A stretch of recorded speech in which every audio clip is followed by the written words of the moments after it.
pleasure and a privilege for us to be in conversation with Dr. Shikoh Gitau. She is, of course, the Chief Executive of Qhala.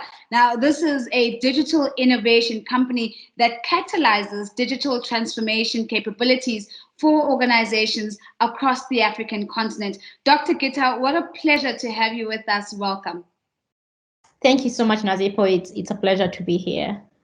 Fantastic. Now, Dr. Gitau, where I'd like us to start in this conversation is really looking at how we might better design platforms so that they are really living into our aspiration of having them impact and contribute to development in developing countries and in Africa in particular. But I perhaps want to start off with your understanding and definition of platforms. What do these mean to you? So I think of platforms as a marketplace. Think about a mall, any mall, anywhere in the world, where what they do for you is they build a structure, they build the shops, they build for you the amenities like toilets. I mean, their verandas and lighting is put. What platforms does is like they bring in a mashup of technologies, which are the building itself and the small shops inside, and what you do as a service provider is you come in and customize it based on your needs. So if you like a dress shop, you come in and put in shelves and color it in the way you want. If you're a restaurant, you come and put in a kitchen and becomes something like a kitchen. Or if you're like a playground for kids, you come and put in a playground. So what platforms in the digital age is they create a mashup of technology. So you have people who are bringing in cloud technology, people who are bringing in big data, people are bringing in different types of APIs, and they bring this platform. So for example, like what Amazon has done, AWS, the Amazon Web Services, if they put together cloud services, some big data facilities, some API facilities, such that when you bring them together, you can build on top of that any service that you want. You can build an e-commerce platform as they have done. You can build a search platform as others have done. You can build a HR platform as anybody has done. So that is what a platform is for me in a very layman's language, of course. But that is what the simplest way to understand what a platform is. That's a very useful definition that you've shared with us, Shikoh, and it gives us a very useful analogy for us to latch onto. With that in mind, then, what role do digital platforms and platformization play, if you will, in Kenya's economic development? So the one thing, going back to the analogy of the mall or the marketplace, that platforms do is they share resources. So what happens is I don't have to go and build my own storage. I don't have to go and build my own data infrastructure. I don't have to build my payment APIs. I don't have to build all these things by myself, which takes a lot of time, a lot of energy, a lot of skill set.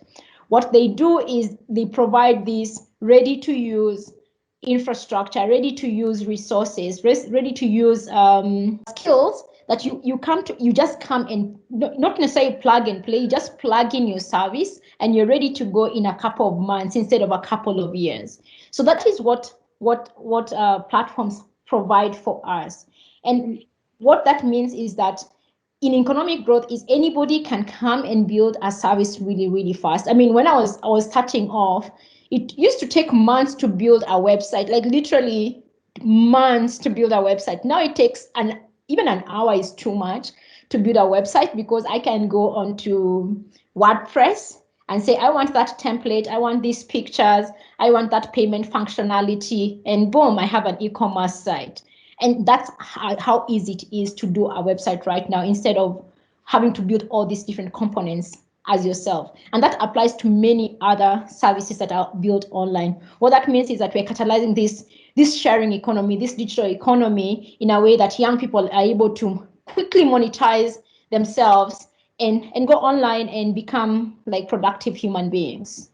And I think you're absolutely right. There's a very clear linkage between productive populations and economic development. The question I'd like to bring to you now then is how might we better design platforms so they can become real drivers of inclusive and sustainable growth, but they also go beyond that and play their role in closing the digital divide that we often find in many African markets? So the past 6 months of COVID, it's been 6 months in Kenya. I'm not sure where. I mean, I think also in South Africa, in most parts of Africa, it's been 6 months of COVID.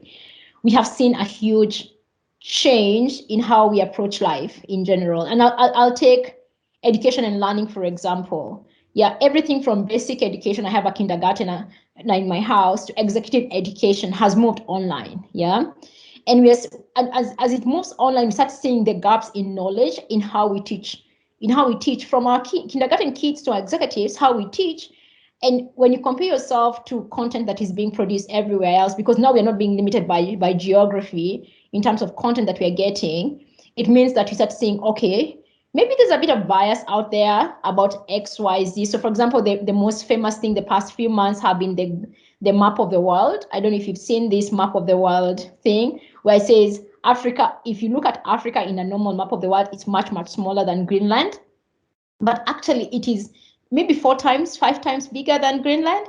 And this is knowledge that has been out there for years, for decades actually, that has been deconstructed by digital platforms, by learning platforms, which means that there's a lot of bias that already goes into the design of learning platforms. So how do we do this? How do we start designing platforms that are not only productive, but they are able to provide value to us? It's reducing bias. There's a whole movement around ethics in AI. AI is artificial intelligence, is where a Black person can sit in front of a computer and get different results from a white person, or a woman can sit in front of a computer and get different results from a man. How do you start reducing that kind of bias? By building technology that is actually agnostic to any human race or gender or preference, in a way that it provides value to them, but also being able to be customizable, that it is actually providing value to me as a human being and as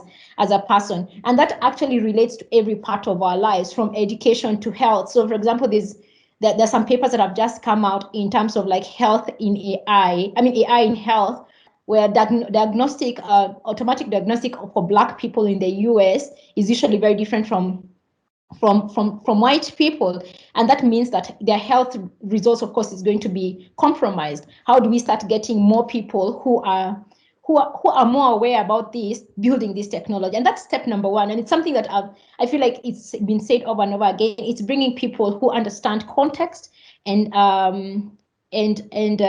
context, that's the word, who understand context, to be able to design this technology, and being able to build with knowledge, not just being able to build technology for the fun of it. Is saying I'm providing value for this particular problem. Yeah, thank you.